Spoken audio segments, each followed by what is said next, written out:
A fortnight after Albion unveiled the man to lead the team forward, Roberto De Zerbi could finally get down to business at the start of October. A postponement and international break meant there'd been no game for almost a month by the time the side pitched up at Anfield, and the players were clearly champing at the bit. A new era for the Seagulls begins against Liverpool at Anfield. Sado battling with Henderson, there's the flick, and Trossard could be in, Trossard! Oh, what a start to the De Zerbi era! Now Welbeck down the line, what's he got in the middle? There's the touch, Trossard's in again, and he's scored again! Would you believe it? Outstanding from the Albion. Might still ricochet to Henderson, it's over the top for Salah, and it's chipped in. Liverpool back in it. Diaz might fancy a go on his own here. Diaz, Firmino, infield, 2-2. Brilliant finish, expertly done from Firmino. Alexander-Arnold's cross, and it's ricocheted in. Liverpool have the lead. Matoma's down the line, here is Matoma. There's the cross, Welbeck's there, Trossard, it's there! 3-3, and Leandro Trossard hat-trick, and they are all square. Alexander-Arnold, oh, Sanchez with the stop. What a game. Roberto De Zerbi's introduction to the Premier League is an all-time classic. A crazy game, I'm happy, I'm proud for my players, for my club. There was the possibility to win the game, but Liverpool is a fantastic team, and the game I knew before the game can be difficult, and it was very difficult. Tremendously entertaining stuff, and an excellent point to start life under the new head coach, who showed he certainly had the touch for the Premier League. Next, De Zerbi's Amex bow, Italian style. Antonio Conte's high-flying Spurs the opposition. The last Albion manager to win his first home league game was Peter Taylor in 2001. Despite the team's best efforts, that fact remained. Harry Kane's first half header tipped the balance in Tottenham's favour, a lead they defended doggedly throughout. And in the first Premier League meeting between these two Italian masterminds, it's Antonio Conte that comes out on top. We have played a fantastic game, and the result is not fair, 100%. That disappointment was very soon put into perspective. Within days, the club revealed a hereditary heart condition meant it was too dangerous for Enoch Mwepu's playing career to continue, announcing his retirement at the age of just 24. The cruelest blow for a midfielder with boundless talent. We are not speaking about football, but about life, and not always tonight, but I think my player will play every game for him. Away at Brentford, the travelling fans and first-team squad made clear their feelings for the popular Zambian. Come on, Eagle, come on, Eagle. As a thoroughly miserable week to forget ended with another setback. Ivan Toney's clever improvisation and a typically ruthless penalty from the forward saw Albion stung by the bees.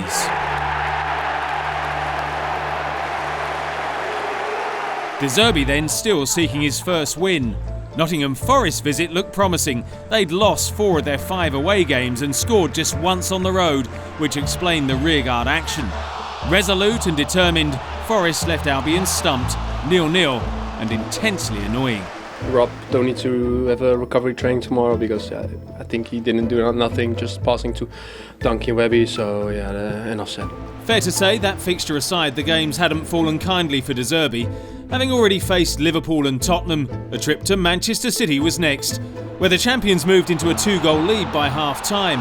Albion refused to accept the cause was lost. Trossard with the effort, it's in! They've got one back, still going Trossard off. Really important save that from Ederson. A spirited effort, but Kevin De Bruyne's touch of class sealed a 10th successive home league win for Pep Guardiola's team. In the second half, we played very, very well. Results may not have been what the charismatic Italian had hoped for, but it was hardly the worst issue he'd faced in recent times, which is why De Zerbi was so delighted to welcome a group of Ukrainian refugees to the training ground. A cause close to the heart of a man forced by the war to leave his former role at Shakhtar Donetsk. And magical memories for the children. за Шахтер. Back on the field, there had been some encouraging signs, which was just as well with Chelsea coming to town. Yet to lose in 9 matches under the head coach they tempted away from the Amex. A record which rapidly unravelled in a fractious and ferocious atmosphere. Roberto De Zerbi, still without a win as Brighton boss, welcomes his predecessor Graham Potter, who is unbeaten since taking charge at Stamford Bridge. Great press, March, Trossard. He's charged it down, Mitoma's onto it, and Mitoma could break free here. Kaoru Mitoma, Trossard, if he sorts his feet out, he'll score. He does score! The perfect start! And the Amex goes understandably crazy.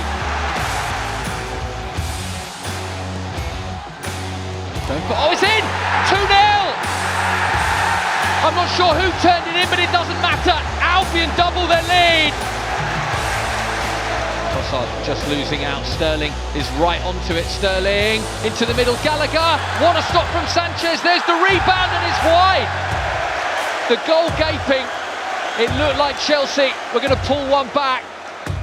Sterling bends it across. Great delivery. A stunning save from Sanchez. Estepinian on the overlap, what a pass to find him. Estepinian, across it goes, it's 3! I think it's another own goal. Estepinian has threatened that all afternoon. 3-0 before half-time. Gallagher across, great delivery, great goal. Chelsea back in it right at the start of the second half. And Ciso got Gross. Oh, he's got Gross to his left, but he went for goal, and then Ciso, can he finish it? There's the save, Gross, it's there! They killed it! 4-1, the 3 points are theirs, and Roberto De Zerbi will be celebrating his first win as Brighton boss tonight. Oh, how they've deserved it. Listen to the emotion around the Amex.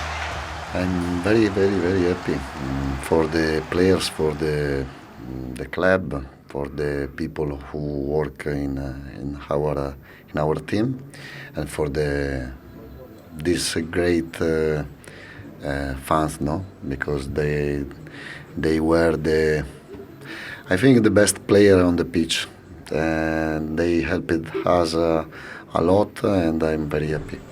A point proven and 3 points collected as Chelsea were thumped 4-1. Next to the Midlands, aiming to build on De Zerbi's first victory. A fireworks night appointment with Wolves and no need for a rocket from the boss. His players sparkled again, lighting up the journey home with a late win over their 10-man hosts. Drops for Estepinian. He thought about a strike, all right. Goes left to Mitoma. Oh, great knock. Lallana. Oh, sensational from Lallana. An exquisite finish. Wolves on the attack, not much to aim for in the middle. They've equalised though, out of nothing. Wolves are level. Well, they could be punished here, Brighton, but he is going to give a penalty. Neves steps up and lifts it into the net to give Wolves the lead. Lallana looks up. Great football from Lallana, lifting it across. Mitoma's there! 2-2! Mitoma's taken it, he's been brought down. It's a red card. Look at that. It's a rugby tackle. Mitoma's gone round his man, that's brilliantly done. Will it drop for Gross? It will! Albion lead 3-2. There's the final whistle, a second straight win for the Seagulls in a topsy-turvy encounter at Molineux. Now the ball was rolling for Roberto with back-to-back victories. Confidence was high heading to Premier League leaders Arsenal in the EFL Cup. Eddie and Nketiah had 5,000 travelling fans wishing they'd stayed at home. But not for long. Mikel Arteta's side were set for their first home defeat of the season. Danny Welbeck won and converted a penalty before terrific finishes from Kaoru Mitoma and Tariq Lamptey sparked wild celebrations among the fans. Lamptey! 3-1! Albion running away with it here into round 4. Albion had earned themselves a 4th round tie at Charlton.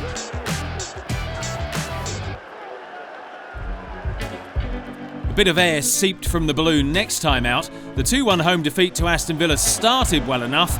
Alexis McAllister put the Seagulls ahead in a matter of seconds, only for dastardly Danny Ings to make his mark, scoring twice. Ings should score, and it's rolled in, and Aston Villa lead.